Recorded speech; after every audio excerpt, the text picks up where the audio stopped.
ప్రతి గృహంలో భక్తులు విశిష్టంగా వెళ్ళి భక్తి భావాన్ని పెంపొందించారు, వారిలో ఆధ్యాత్మిక భావాన్ని నింపారు.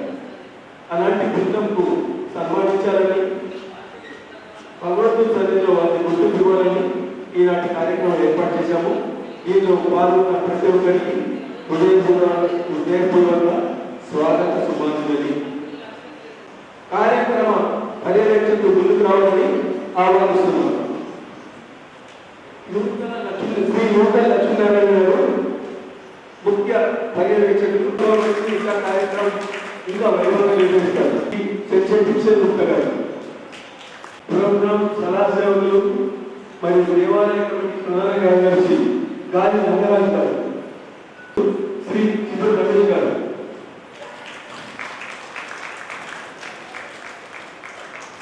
ప్రోగ్రాం సేవకులు శ్రీ మామిడి రాజ్కుమార్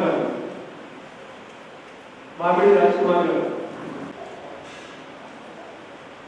సభా కార్యక్రమానికి ప్రార్థన దయచేసి నిలబడాలి.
54 వారాలు 13/4/2020 నుండి 26/4/26 వరకు ఈ కాలంలో ఎండాకాలంలో వర్షాకాలంలో చలికాలం కాలాన్ని లెక్క వేయకుండా భక్తుల ఇళ్లలో పారాయణ చేసి ఆధ్యాత్మిక భావనను భక్తి భావనను పెంపొందించారు.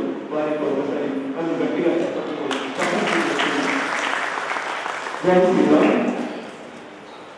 కార్యక్రమ ముఖ్య పర్యవేక్షకులు శ్రీ దూత లక్ష్మీనారాయణ గారు వారు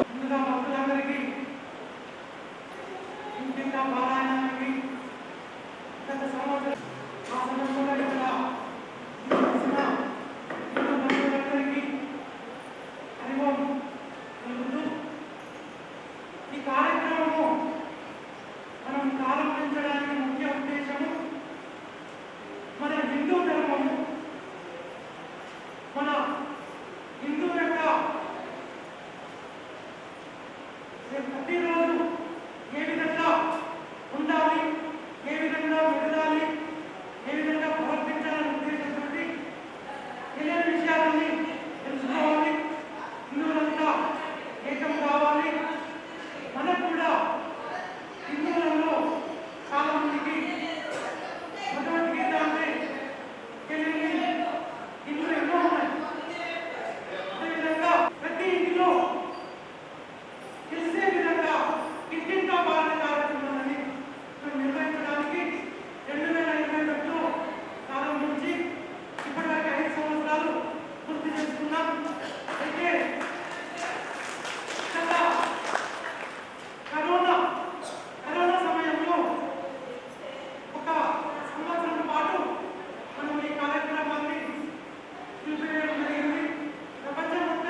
ఇంట్లో 54 వారాలకు ఒకసారి మనం ప్రోగ్రామ్ పెట్టి 54 ఇళ్లలో ఒకసారి చెప్పినప్పుడు ఆ సంవత్సరం ఒకసారి చేయడం అట్లా ఒక నియమం పెట్టుకున్నాం. కాబట్టి ఆ నియమాన్ని పాటించి గత సంవత్సరం కూడా 54 ఇళ్ల తర్వాత ప్రథమ సన్మానం చేసుకున్నాం. సన్మాన సభ మళ్ళీ ఇప్పుడు 54 వారాలు పూర్తయితే అంటే సంవత్సరం పూర్తయిపోయింది. సంవత్సరం పూర్తయితే ఇప్పుడు మళ్ళీ ద్వితీయ సన్మాన సభ అటెండెన్స్ పెట్టాం. ఎందుకంటే ప్రతి ఇంటికి ఈ 54 ఇళ్లలో మీకు భక్తులు ఆరాధన పిలుస్తున్నారు. ఆరాధన చేసేవాళ్ళు కూడా కావాలి, చేయించుకునే వాళ్ళు కావాలి, చేసేవాళ్ళు కావాలి. కాబట్టి ఇంటింటికి పోవాలని ఉద్దేశంతో 54 ఇళ్లలో పోవాలని ఉద్దేశంతో అటెండెన్స్ పెట్టి అటెండెన్స్ లో 51 మంది ఉన్నారు. ఈ 51 మంది కూడా ప్రతి ఇంటికి 54 ఇళ్లకు వచ్చింది. కాబట్టి వాళ్ళకు కూడా సన్మానం ఉంది. 54 ఇళ్ల వాళ్ళకు అటెండెన్స్ ప్రకారం వీళ్ళకు కూడా సన్మానం ఉంటుంది. ఆ అటెండెన్స్ ప్రకారం ఎక్కువ రోజులు వచ్చిన వాళ్ళకు ఎంకరేజ్ చేయాలని ఉద్దేశం ఉంటుంది. ప్రథమ ద్వితీయ తృతీయ బహుమతులు అనేది ఎక్కువ రోజులు 54 రోజులకు 54 రోజులకు లేకపోతే 53 రోజులు అట్లా ఎక్కువ రోజులు వచ్చిన వాళ్ళకు ప్రథమ బహుమతిని 3 సిల్వర్ కాయిన్స్ ఇస్తున్నాము. ద్వితీయ బహుమతి అని చెప్పి దాని తర్వాత వాళ్ళకు 2 సిల్వర్ కాయిన్స్ ఇస్తున్నాము. తృతీయ బహుమతిని మళ్ళీ తర్వాత వాళ్ళకు 1 సిల్వర్ కాయిన్ ఆ విధంగా ఇచ్చి మిగతా వాళ్ళకు కూడా అందరికీ శాశ్వత సన్మాన కార్యక్రమం ఉంటుంది. ఆ విధంగా ఉంటుంది. దాని తర్వాత ఈ కార్యక్రమం నడవాలంటే చూస్తే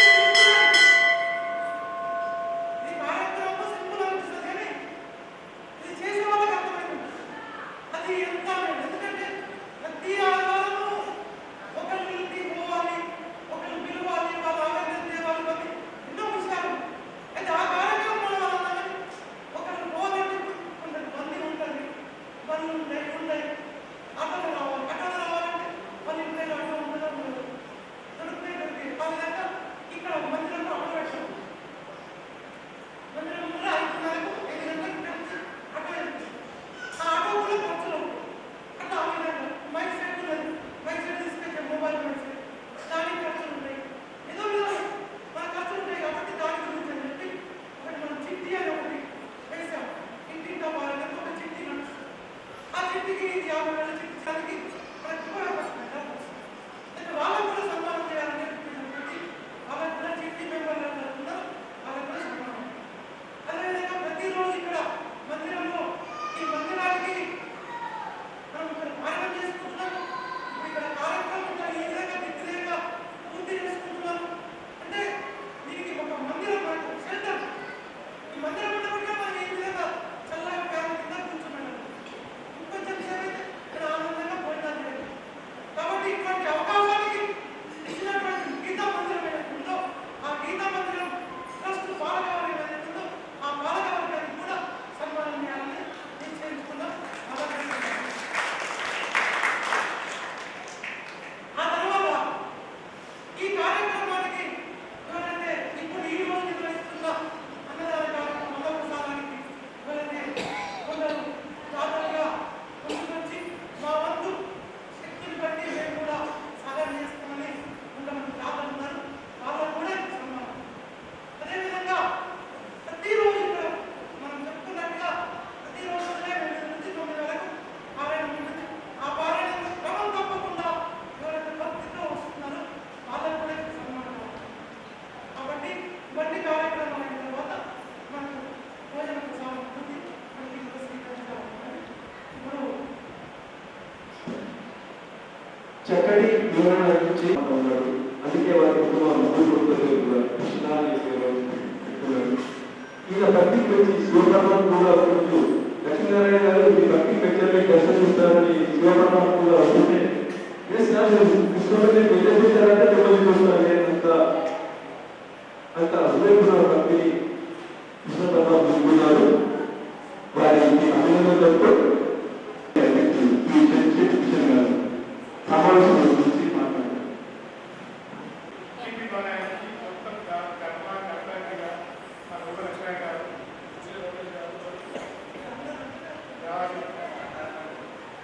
వీళ్ళందరూ బాగా సేవ చేస్తూ కృష్ణుడికి కృపా కూర్చుంది. మరి నేటి ఇంటింటా పారాయణం ద్వితీయ సన్మాన సభకి అధ్యక్షులుగా నిర్వహిస్తున్నటువంటి ఈ ఆలయ కమిటీ అధ్యక్షులు చిన్న గారికి, అలాగే ఈ కర్త క్రియ అన్ని తానే ఇంటింట పారాయణాన్ని తన భుజాలపై వేసుకొని కార్యక్రమాన్ని సక్సెస్ఫుల్గా నడిపించడానికి ముందుంటున్నటువంటి ఈ ఆలయ కమిటీ పూజాధికారి మరి నూక లక్ష్మీనారాయణ గారికి, అలాగే మా కమిటీ సభ్యులు రాజన్న గారికి, జ్యోతంగ గారికి, చీర రమేష్ గారికి, మరి కార్యక్రమం ఏదైనా కార్యక్రమం చేయాలన్నా కార్యక్రమం నిర్వహించడానికి సహకరించే వారు మాత్రం హక్కులే. మరి మీరందరూ కూడా సహకరించి పారాయణాన్ని మీ ఇళ్లలో చేయించుకోవడానికి సహకరించి నందుకే ఈ కార్యక్రమం అంతా సక్సెస్ అవుతుంది. కాబట్టి మరి దయచేసి ఇప్పటి వరకు మరి లక్ష్మణ గారు చాలా చక్కగా ఆలయం గురించి మరి ఇంటింట నడుస్తున్న పారాయణం గురించి కూడా చాలా చక్కగా వివరించడం జరిగింది. మరి ఇంతే కాకుండా ఇంకా ముందు రోజుల్లో ఇంటింట పారాయణాన్ని మరి ఒక సంవత్సరం రెండో వ్యక్తికి ఛాన్స్ రావాలని చెప్తున్నాడు. అట్లా కాకుండా ఇంకా ముందు ఇంకా మనమే కాకుండా మన బంధుమిత్రుల కూడా మనం చెప్పి ఇది దైవ కార్యక్రమము, దైవ ప్రచారం మన ఇంట్లో చేయడం వల్ల మనకు మంచి జరుగుతుంది, విన్న వారికి మంచి జరుగుతుంది, చూసిన వారికి మంచి జరుగుతుంది. కాబట్టి మరి ఇంత చక్కని కార్యక్రమాన్ని నిర్వహించడానికి నిర్వాహకులుగా ఉన్న వారికి ప్రత్యేకంగా ధన్యవాదాలు తెలియజేస్తూ మరి ఇంత చక్కని కార్యక్రమంలో పాల్గొనడానికి మాకు అవకాశాన్ని కల్పించిన మీకు మా యొక్క ప్రత్యేక ధన్యవాదాలు తెలియజేస్తూ ఇలాంటి కార్యక్రమాల్లో ముందు మా సహాయ సహకారాలను తప్పకుండా ఆలయ కమిటీ అధ్యక్షులుగా కూడా రెడీగా ఉన్నారు. మరి ఏ సౌకర్యం కావాలన్నా కల్పించడానికి.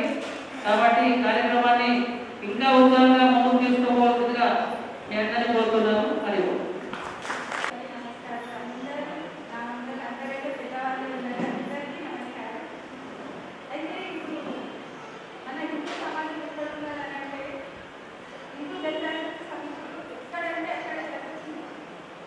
ప్రతి ఒక్క ఇంటి ఖచ్చితంగా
వర్ణకు ఇంత అద్భుతంగా చెప్పినటువంటి భగవద్గీతని నేను చెప్పగానే బాగా ఆశ్చర్యపోతున్నట్లయితే నాకు ఇంకా మంది మరింత ఉच्च స్థితి వచ్చేదని అనుకుంటున్నాను. నాకు శ్రీనివాస గారు సంతోషంగా చూశానండి. ఇదే మొట్టమొదటిసారిగా ఈ మందిరంలో వచ్చాను. వచ్చిన తర్వాత 4 విషయాలు మీతో పంచుకోవాలని అనిపిస్తుంది. అద్భుతం. భగవద్గీతలో ఉన్నటువంటి 18 అధ్యాయాల్లో 18 యోగ మార్గాల్ని చెప్పినటువంటి కృష్ణ పరమాత్ముడు శ్రీ మన యొక్క అర్జునుడి యొక్క విషాదం కూడా యోగమైంది. మనం ఏడిస్తే ఒకవేళ సపోజ్ నా బాధ నా విచారం మాత్రం యోగం ఎందుకు కావట్లేదు? అర్జునుడు దేనికోసం విషాదం దుఃఖించాడు. అర్జునుడు దుఃఖం ఎందుకు యోగమైందంటే అతను నీతి కోసం, న్యాయం కోసం, ధర్మం కోసం తప్పించాడు. నాకాంక్షే విజయం అంటాడు. నాకు విజయం అక్కర్లేదు, రాజ్యం అక్కర్లేదు, ఈ సుఖాలు అక్కర్లేదు అని అలా భేదపడినటువంటి ఆయనకి ఆయన యొక్క శోకం వల్ల మనకి ఈ భగవద్గీత పుట్టి ఈవేళ కురుక్షేత్రం లాంటి 3,000 దూరంలో హర్యానాలో జరిగినటువంటి దాన్ని మా బంధుమిత్రులు కూడా కానీ సందర్శించడం జరిగింది. ఈవేళ దండమూడి శ్రీనివాసరావు గారి దంపతులను ఆహ్వానించారు. లేకపోతే నేను అనేక పర్యాయాలు సంతోషించి ఈ ప్రాంతం వచ్చినప్పటికీ మీరంతా కూడా దివ్యాంగ స్వరూపులు, ఇందులో సందేహం లేదు. గీత ఎవరైతే చదివారో అందరినీ మాకు నిర్దిస్తూ ఇప్పటికే మిమ్మల్ని చూసి ప్రత్యేకమైన ఉత్సాహం పొందాం. అద్భుతం ఈ గ్రంథం. సైకాలజీలో మ్యాటర్, మేనేజ్మెంట్ మ్యాటర్స్ దినదినం ఉంటారు పడుతూ చేస్తూ అసలు ఈ యొక్క తత్వమే ఆనంద స్వరూపం అని చెప్పాడు. ఎందుకు గడుస్తున్నాం? ఏమిటి యోగం అంటే? యోగం అంటే కలయిక. ఏమిటి కలయిక అంటే? విడిపోయామా? విడిపోయామా? చెప్పండి. ఎన్నాళ్ళ నుంచి మీరు పారాయణ చేస్తున్నారంటే యోగం అంటే కలయిక. కలయిక ఎందుకు కావాల్సి వస్తుంది? 18 అధ్యాయాలలో యోగం యోగం యోగం కర్మయోగం భక్తి యోగం జ్ఞాన యోగం ఉంటూ ఇలాగ విషాద యోగాన్ని కూడా యోగంగా చెబుతూ ఉన్నారు. ఎందుకు మనం యోగం అని చెప్పాల్సి వస్తుంది? ఎందుకు ఎవరెవరు కలవాలి? మనం శబ్దాలు ఎవరైనా ఇదో పారాయణం అద్భుతంగా పారాయణం అంటే మనం ఎప్పుడో పరమాత్మ జీవాత్మ రెండు కలవాలి. పరమాత్మ జీవాత్మ రెండు కలవాల్సినటువంటి దాన్ని మనం విడిపోయి అనేక రకాలైనటువంటి దుఃఖాలు గురమయ్యాం. కాబట్టి ఈ యొక్క ఎప్పుడైతే మనం ఈ గీతా పాఠం ద్వారా ఆ పరమాత్మ చేరుకున్నట్లయితే ఆనందమే స్వరూపం. ఈ యొక్క స్వరూపమే ఆనందమైనప్పుడు నువ్వు సచ్చిదానంద సచ్చిత్ ఆనందంగా మారిపోతావు. కూడా కలిసిపోయాడు. నీకు విజయం సిద్ధిస్తుంది. కృష్ణుడు నీ వద్దే ఉంటాడు. అర్జునుడు నీ వాడే అవుతాడు. ఈ కృష్ణ గీతా మందిరంలో నాకు ఈ కమిటీ వారు ఈ అవకాశం ఇచ్చినందుకు ఈ శ్రీనివాసరావు మీకు శిరస్సు వంచి మరొకసారి నమస్కరిస్తూ ఇక్కడికి ఇచ్చేసినటువంటి సోదరి కూడా కృతజ్ఞతలు తెలియజేస్తూ ఈ శ్రీనివాసరావు చదువుతున్నవారికి గీతను పఠించిన వారు జీవితంలో ఎప్పుడు సోదరుని విశ్వనాథం చెప్తారు. వీలున్న వారు వీలు చేసుకోండి, వీలు లేని వారు వీలు చేసుకోవాలి. మొదటి సన్మాన సభ అయిపోయింది. రెండవ సన్మాన సభ మనకు ఆదివారం వస్తే సండే వస్తే సినిమాకు శిఖరాలు పోతాం కాబట్టి అనేది వాతావరణం పోకుండా మంచి ఆధ్యాత్మిక వాతావరణాన్ని మనం తెప్పించుకొని అక్కడ పోకుండా మనం మంచి లెవెల్ చేసుకొని మంచి వాతావరణం ఎదుర్కొని ప్రపంచ విషయాలు దూరంగా ఉండి ఒక పరమాత్మ విషయాన్ని దగ్గర ఉంటే మనకు సాధించగలము. అప్పటి వరకు మేము సాధించగలము. ఇప్పటికైనా 24 hours ప్రపంచ విషయాలు డబ్బు వ్యాపారం కానీ పరమాత్మ విషయాన్ని కానప్పుడు అప్పుడు మేము సాధించలేము. అందుకే ప్రతి ఆదాయ ఇంటిగా పాలకాలకు చక్కని వాతావరణం ఇది. ఒక వెళ్ళి ప్రపంచ వాతావరణం నెలకొల్పుతాము. ఇంకా చాలా మంది అడగలేము. ఇంకా కాలేజీ ఆదివారం అంటే మనకి ఎప్పుడు రెస్పాన్సిబుల్ అయ్యాము. కానీ అలాంటి పని చేయకుండా వారంటీగా వారించి వారి మేము చేసుకుంటామని చెప్పి అలాంటి చేసినట్టు చెప్పినప్పుడే మనకి వాతావరణం ఏదైతే అక్కడ మనకి సాధించలేము. చక్కని వాతావరణం ఇలాంటి వాతావరణాన్ని ఇంకా ఎక్కువగా పెంచుకుంటే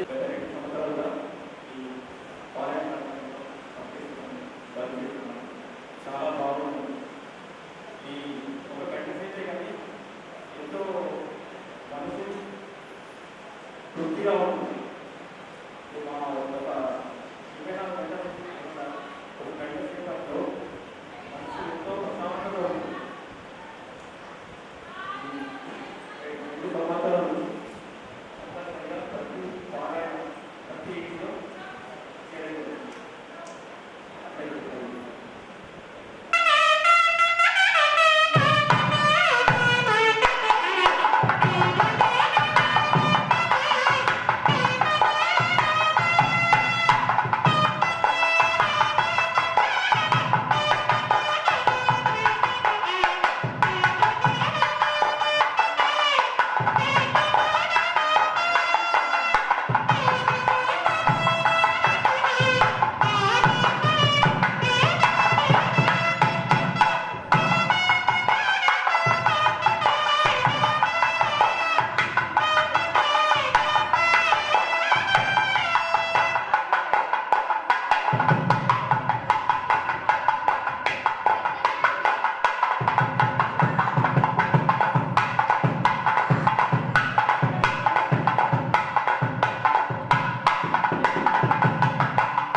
చాలా సంతోషకరం.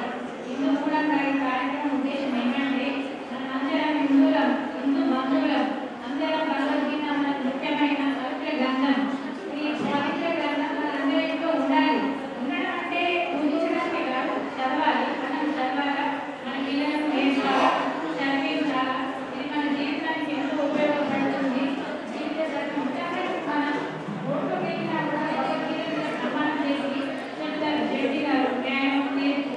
అందుకే ఈ పవిత్రమైన గ్రంథం మనందరం చదవాలి, మన భావి తరాల పిల్లలకు చదివించాలని నేను కోరుకుంటున్నాను. జై శ్రీకృష్ణ, జై శ్రీ రాధేరాధ.